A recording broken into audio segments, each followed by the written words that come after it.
Le dernier empereur. Roman historique. Prologue. La ville au bord du monde. Constantinople respirait encore, mais c'était un souffle court, presque imperceptible, comme celui d'un vieillard à l'agonie. Du haut des murailles théodosiennes, Constantin paléologue observait la mer de Marmara. L'aube peignait lentement les coupoles, les toits et les tours d'une lumière pâle, couleur de cendre. La ville la plus glorieuse du monde, jadis reine des mers, phare des nations, héritière de Rome, n'était plus qu'une île de pierre encerclée par l'ombre. Derrière lui, ses conseillers attendaient en silence.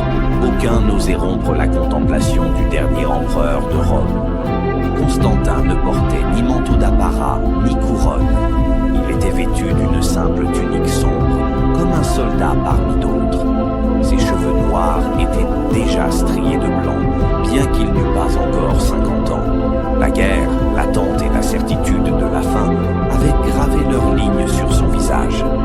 Il murmura pour lui-même « Ainsi se termine le monde ». La ville était encerclée. Au nord, les collines vibraient, sous le poids des canons ottomans. À l'est, la flotte de Mehmed II fermait la mer comme une mâchoire. À l'ouest, les murailles antiques, fierté de 1000 ans, portaient déjà les cicatrices des bombardements. Constantin savait, il n'y aurait pas de secours, pas de miracle, pas de retraite possible. Et pourtant, la ville vivait encore. Les cloches de Sainte-Sophie tintaient dans l'air froid du matin.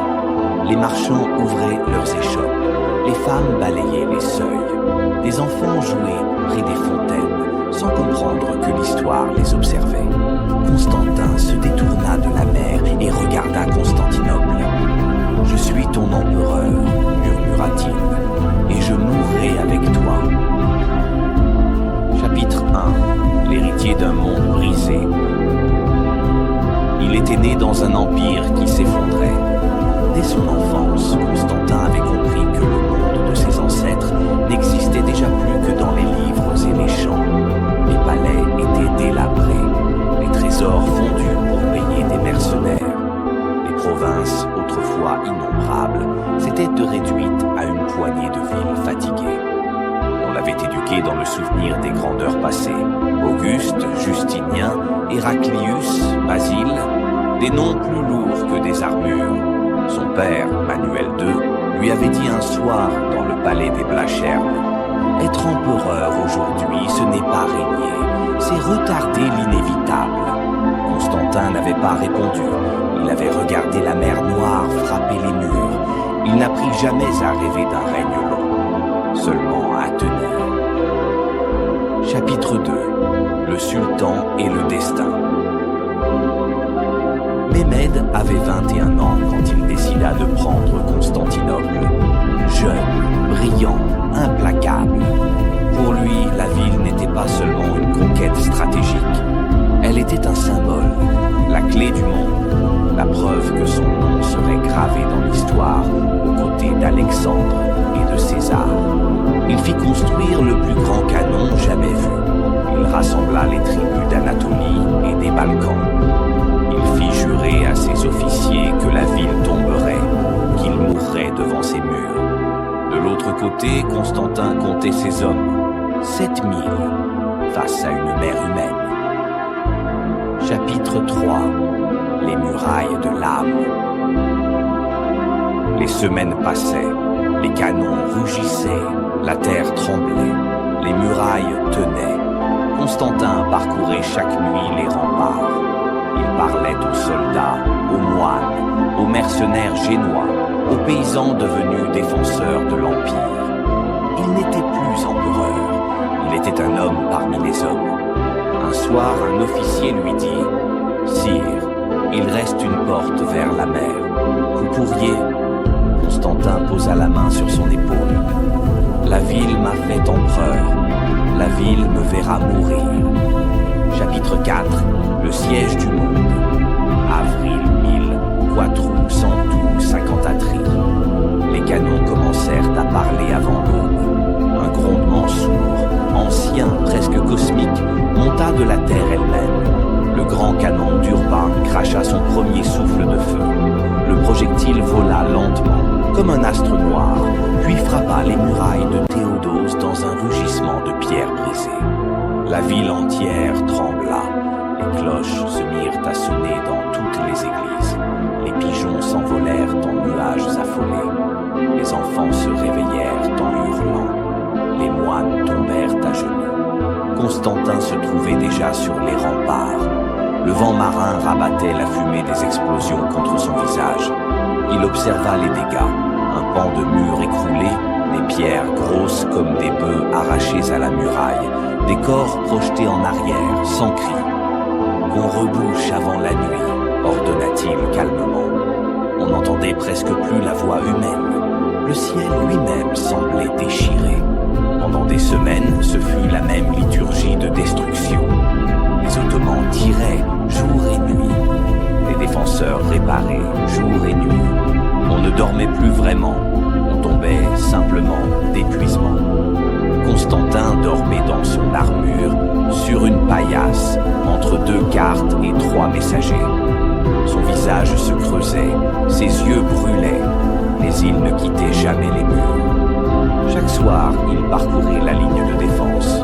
« Tenez encore », disait-il, « encore cette nuit, encore ce jour ». Les soldats lui répondaient par un hochement de tête. Beaucoup savaient que ce « encore » signifiait « jusqu'à la mort ». Chapitre 5. La ville qui prie. À l'intérieur, Constantinople devenait un monastère assiégé. On priait partout, dans Sainte-Sophie, dans les églises ruinées, dans les maisons éventrées. Les femmes allumaient des cierges devant des icônes noircies. Les vieillards récitaient les psaumes dans les rues. Des rumeurs circulaient.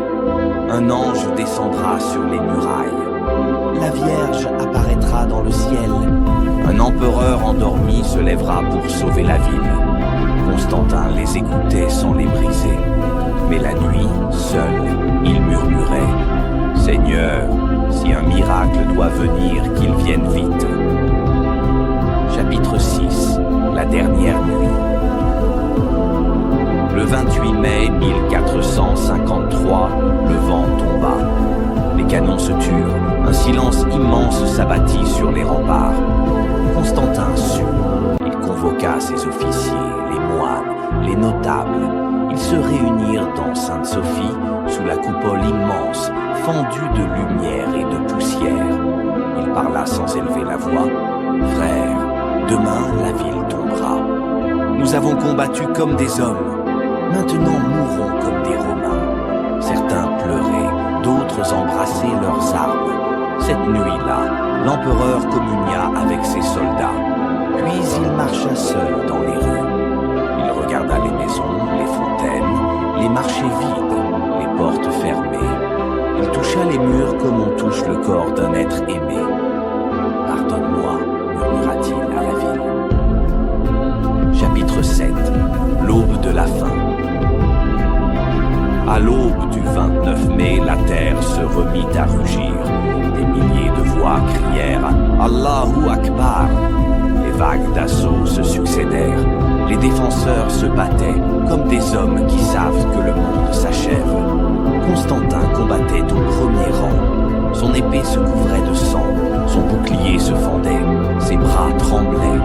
Un officier cria « Sire, la porte est enfoncée ». Constantin regarda le ciel une dernière fois. « La ville est perdue, dit-il. Mais moi, je vis encore. » Il retira ses insignes impériaux, les jeta dans la poussière et se jeta dans la mêlée. On ne retrouva jamais son corps. Épilogue. La fin d'un monde. Quand les Ottomans entrèrent dans Constantinople, le soleil était déjà haut. La plus longue histoire de Rome s'achevait dans la poussière et le sang. Et ceux qui avaient vu Constantin paléologue ce matin-là racontèrent qu'il était mort debout, l'épée brisée dans la main, face à l'horizon. Et l'histoire, pour une fois, se tut.